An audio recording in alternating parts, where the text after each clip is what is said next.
Buenas noches, queridos hermanos, conocidos y quienes me estén escuchando en algún lugar. Vamos a ocuparnos media hora de una charla sobre teología. Tenemos en el texto el capítulo 6, los atributos incomunicables, Dios como ser absoluto. Habíamos hablado bastante de esto. Y un subtítulo que dice filosofía y teología. Vamos a ver si encontramos la diferencia. Una lectura rápida a esta primera parte. El término absoluto es más característico de la filosofía que de la teología, porque en lo absoluto podemos llegar a concluir a ese Dios como absoluto, pero en el pensamiento humano. Ahora, en la teología, el pensamiento humano no puede abarcar a Dios ni puede conocerle. Por lo tanto, siempre queda que ese absoluto es inconocible. En cambio, visto desde el pensamiento humano, es como que yo puedo sacar conclusiones y razonamientos, y luego la conclusión final es que o Dios existe o tiene propiedades, o Dios es comunicable o incomunicable de acuerdo al pensamiento humano. Pero esto de lo que es Dios sobrepasa toda la posibilidad de conocimiento, entendimiento y conclusión sobre quién es Dios. Por eso vamos a encontrarnos acá con lo siguiente. Este término se deriva del latín absolutus y que viene de ab y volvere, que significa hacia lo que en un momento dado tenemos que soltar, desde y volvere, vamos y volvemos, lo que indica una condición de libertad sin sujeción a nada. Dios es libre absoluto. Es absoluto significa entonces que Él va y viene, se mueve y nadie le puede decir nada. Ese es el absoluto de la filosofía, es decir, y el inconocible. Tanto que hay tantas definiciones de este Dios, que este Dios, siendo absoluto, pareciera que, cuenta con todas las propiedades y todas las características que se le atribuyen, pero desde el entendimiento y la investigación humana solamente hay conjeturas, principios, posibilidades, pero no se le puede conocer. Así que nosotros como cristianos tenemos un problema, que la filosofía acá para acercarnos a Dios no nos arrima, no nos sirve. Por lo tanto, nos vamos al tema teológico. Es decir, que el absoluto es condición de libertad y sin sujeción a nada, sin impedimentos ni limitaciones. Eso es Dios. Ahora, en nuestra mente todo esto aparece como ideas. Por eso hay algunos que también piensan que nosotros no podemos conocer a Dios, ni tenemos experiencia de Dios en nada, porque es una idea que tenemos, nada más. Dios es una idea. Podrá ser que sea una idea o tiene unas seitas, que significa vive por sí mismo. Dios es en sí mismo. Él es en sí mismo. O sea que en sí mismo significa Él es y subsiste por sí mismo. Y es en sí mismo. Y todo lo que Él hace, lo hace dentro de sí mismo. Es alfa y omega, de acuerdo a la escritura, y es principio y fin de todas las cosas. Pero Él tiene también el antojo y la posibilidad, y así lo ha hecho, de mostrarse a quien quiere y como Él quiere. Y una vez que Él se muestra, sobrepasa todo lo que puede elaborar la mente a través de aquello que hemos visto en otras clases y charlas anteriores, del semen religiones que heredamos desde el principio de la raza. Todo ser humano nace con esta preocupación que no la debería tener. Como por ejemplo, una estatua de una plaza no tiene hambre, no siente apetito al mediodía. Es porque está totalmente desconectada de esa posibilidad. En cambio, el ser humano no está desconectado de una pregunta que está sin respuesta. ¿Quién es Dios? ¿Dónde está Dios? ¿Por qué juega en mi vida este Dios? Y a esto se le llama entonces, ya empezando por la pregunta, semen religionis, que es semilla de una relación trascendente. Eso significa. Semilla de una relación trascendente. Yo no sé por qué siento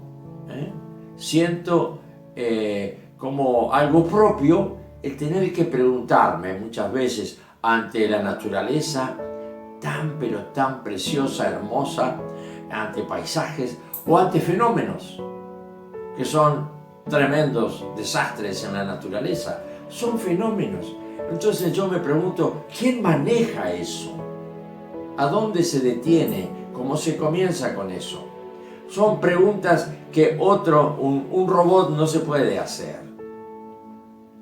Y aún con que ahora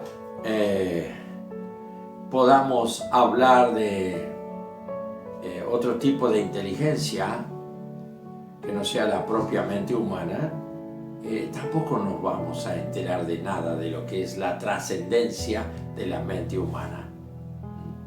Entonces, veamos. Algunos han pensado como Spinoza, Dios se está desarrollando. Spinoza es aquel filósofo que concibe a Dios como integrando la naturaleza. Dios es el todo y todas las cosas son Dios. Totalmente. Creo que eso ya es obsoleto, ha quedado muy atrás y no tiene asidero en el pensamiento teológico actual. Hegel dice que el pensamiento, el ser y la totalidad de todas las cosas se incluyen en el absoluto. No lo podemos aceptar por lo abstracto de esto. Absoluto abstracto. No.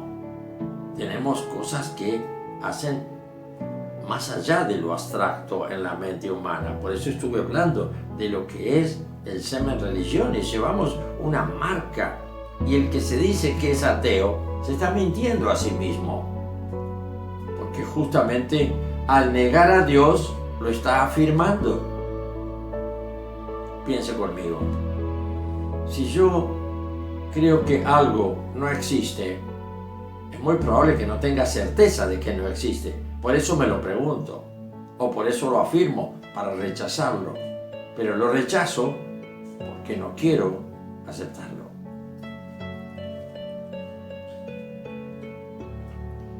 El Dios de la teología bíblica es el que puede existir por sí mismo. Ya entramos entonces en un área que está más cerca de nuestra manera de ver las cosas, trascendiendo a la inteligencia humana, al alma o a la mente humana. Y necesariamente no tiene que tener relaciones con nada ni nadie. Ese Dios no tiene relación con nadie. ¿Por qué? Porque Él es en sí mismo, se autoabastece y es absoluto en sí mismo, no necesita de nadie. Por eso, si le aceptas o lo rechazas, a Él le es lo mismo, porque no vive como el hombre. Nosotros somos absolutos. No. ¿Por qué? Porque no podemos ser independientes. Dependemos del otro que tenemos al lado. Dependemos del entorno que nos rodea con gente como nosotros. O sea, no somos absolutos. Y el que pretenda ser absoluto se pone en una postura excéntrica, se sale fuera y algo no le está funcionando bien. ¿Por qué? Y porque se toma una distancia para mirar y juzgar como si fuera él el dueño de las circunstancias. Y eso pasa mucho a través de la mentira del diablo, que engaña a la mente humana y por ahí se cree superior a otros o a todos.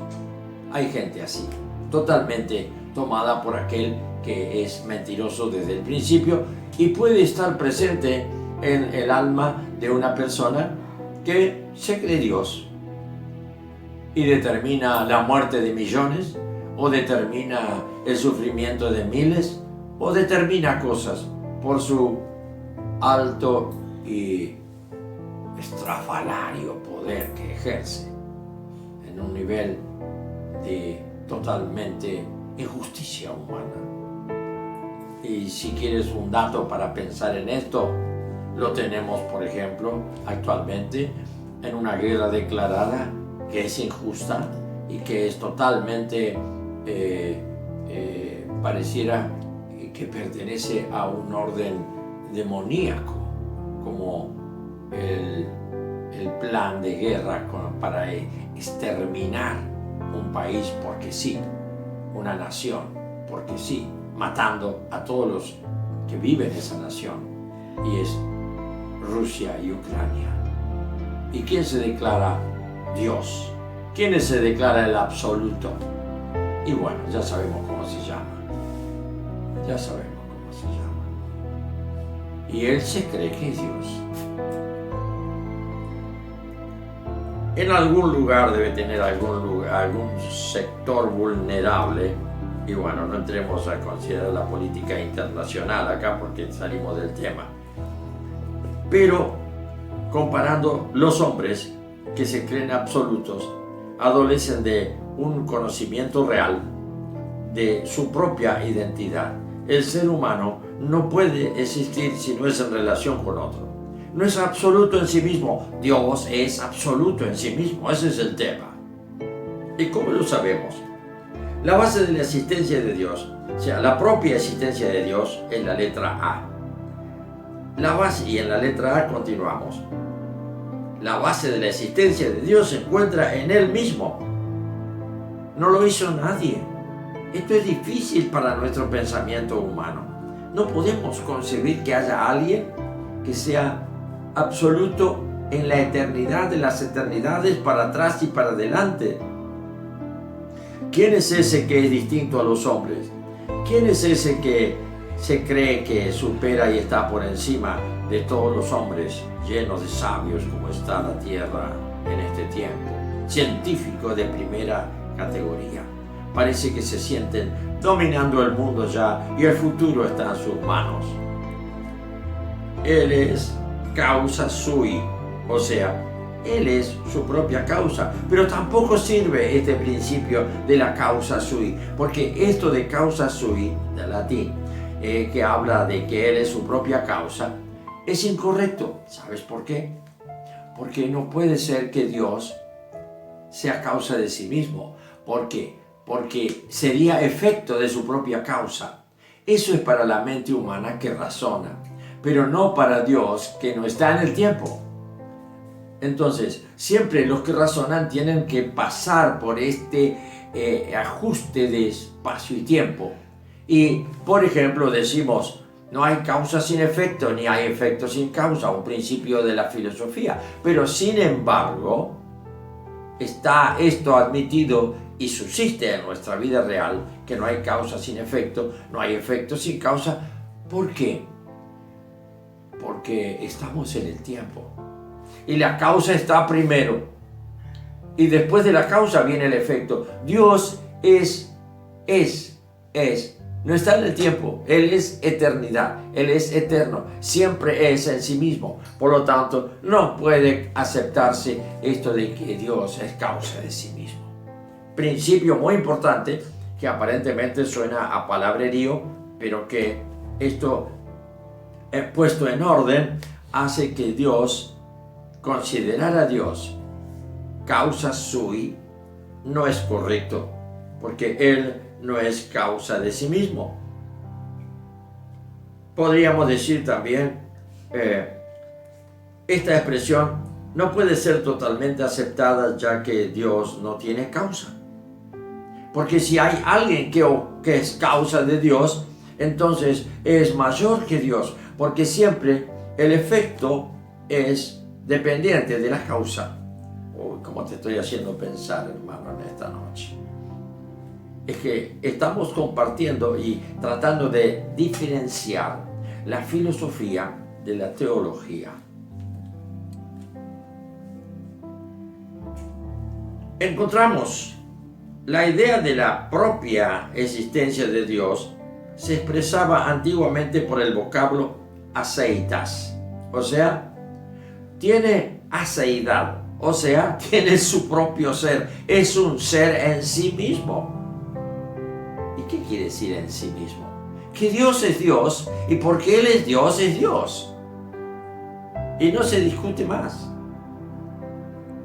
Esto no lo podemos aceptar porque pareciera que podríamos llegar a pensar y a razonar a Dios para tenerlo en cuenta como algo que descubrimos. No, mis queridos, nunca podemos descubrir a Dios, porque Él está por encima de todo pensamiento humano y de todo descubrimiento humano y de todo discurrir humano. Nada que ver. Por lo tanto, tiene su origen en sí mismo, pero no un origen como el que entendemos nosotros, que está originado por algo. Dios no está originado por nada, es en sí mismo. Es tremendo esto para pensarlo, porque no lo podemos pensar si no hemos recibido la revelación de Él. Y este es el fenómeno cristiano. Esa es la base de nuestra fe, que Él se ha mostrado porque se le antojó. ¿Y esto a dónde nos lleva a nosotros? A postrarnos en tierra y decirle gracias, Padre, porque te revelaste. No solamente como ese Dios majestuoso y poderoso, sino te revelaste en la experiencia personal que siento, porque yo ahora, cuando tú te revelaste, pusiste en mí una convicción de que me amas. Y acá está el secreto de que Dios es realmente en sí mismo, no en mí. A no ser que Él se haya revelado y me haya dicho, yo voy a estar con vos y en vos para siempre. Que es lo que prometió Jesús y lo puedes ver en el capítulo 14 de Juan. Tremendo. Tremendo lo que prometió Jesús. Y no solamente tremendo para pensar que es algo grande, sino para experimentarlo desde lo más pequeño.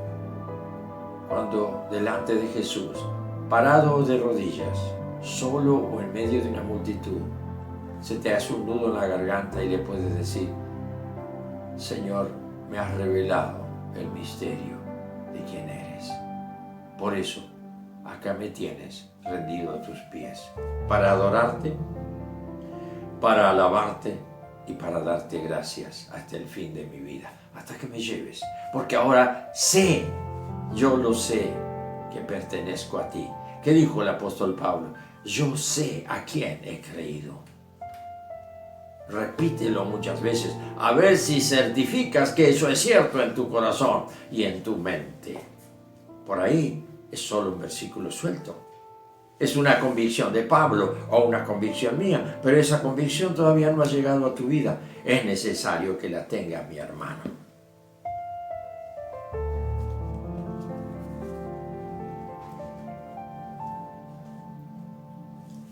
Para entender bien la propia existencia de Dios se debe comparar en la propia existencia del hombre, diferente uno del otro, pero no le alcanza la independencia. Vamos a darle vuelta a esto que yo ya lo expliqué hace un momento, pero como está ahora a continuación escrito en el texto, lo voy a explicar. Y es que venimos y decimos, a ver, para entender la propia existencia de Dios se debe comparar en la propia existencia del hombre, diferente uno del otro, pero no le alcanza la independencia. Acá está. Yo me siento igual porque pertenezco a una misma raza humana, pero no puedo abrirme, no puedo sacarme ese yo mío, diciendo yo no pertenezco a la raza humana. Entonces, o me voy para que me consideren fuera de serie, totalmente enajenado, me puede decir, yo pertenezco a una raza inferior. No.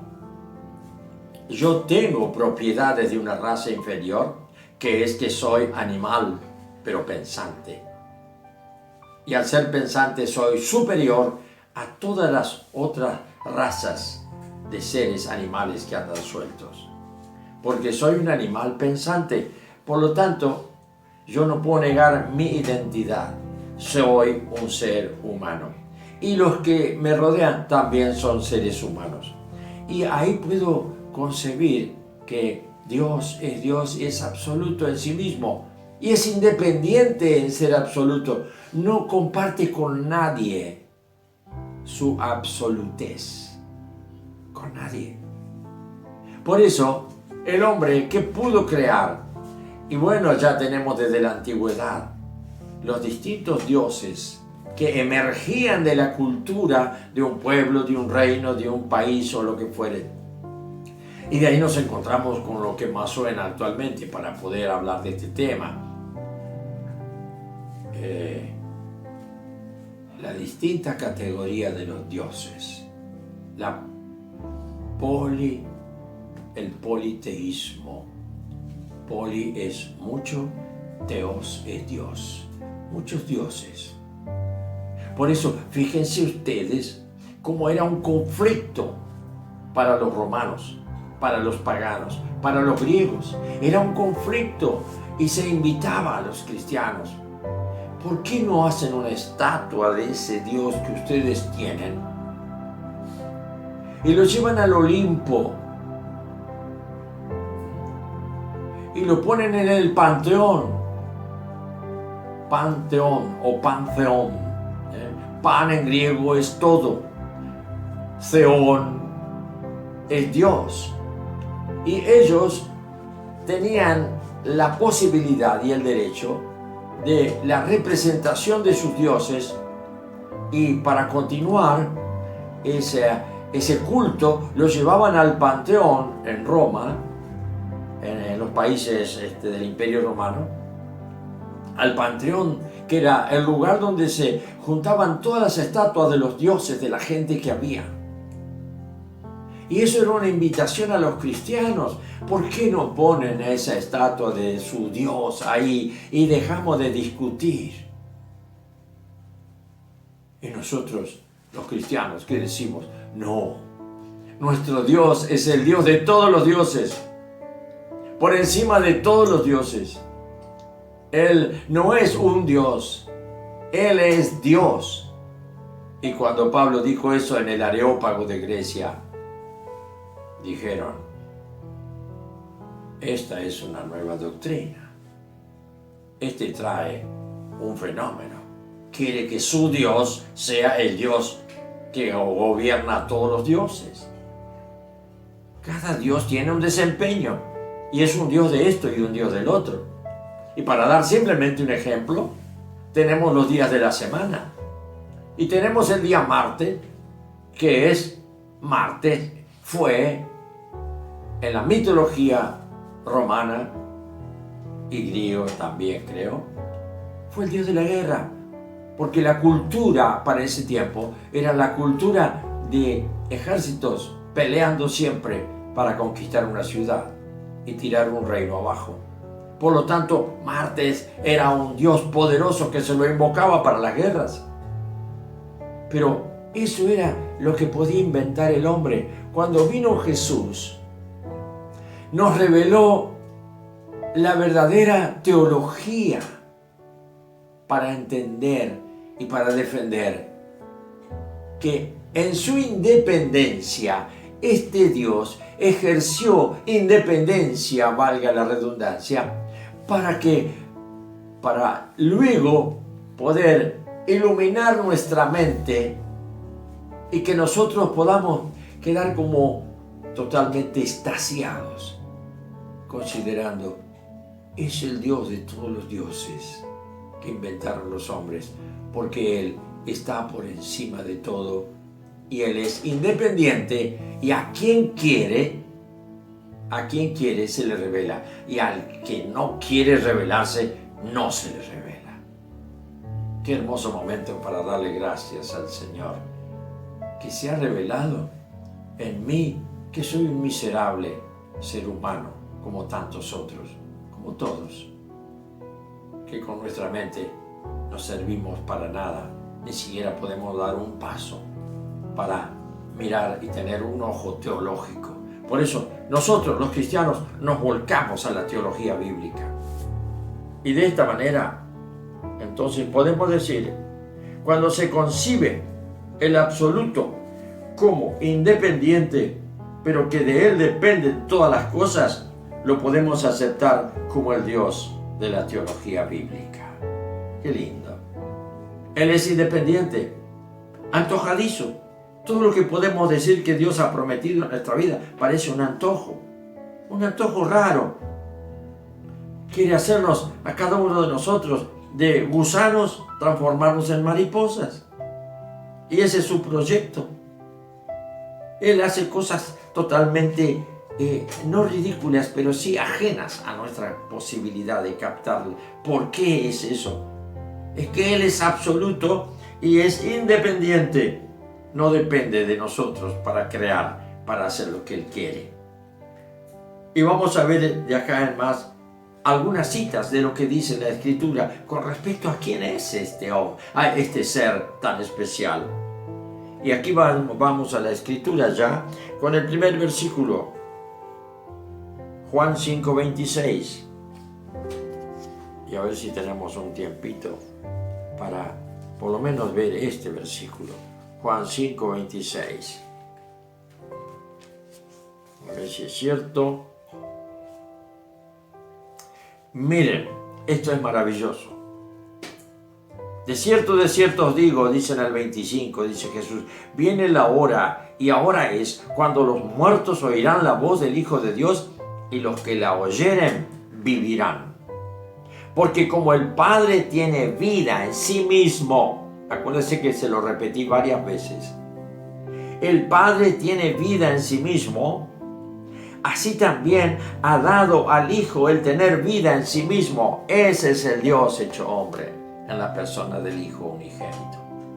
Vida en sí mismo.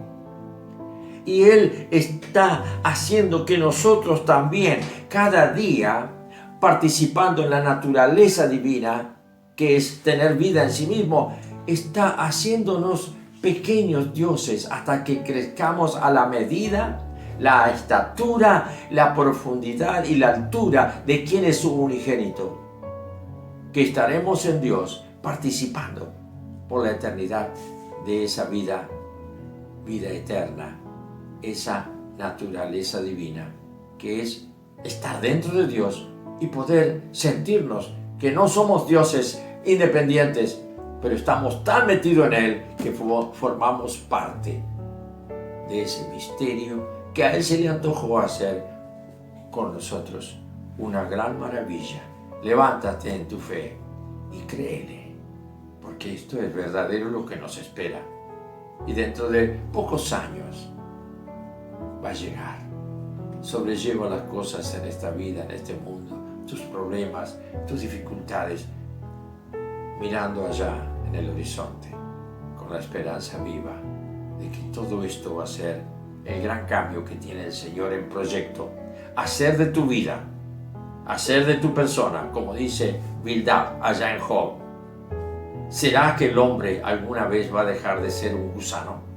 El hombre es un gusano delante de Dios, pero a Él se le ha ocurrido con este gusano hacer o sacar de este gusano una mariposa.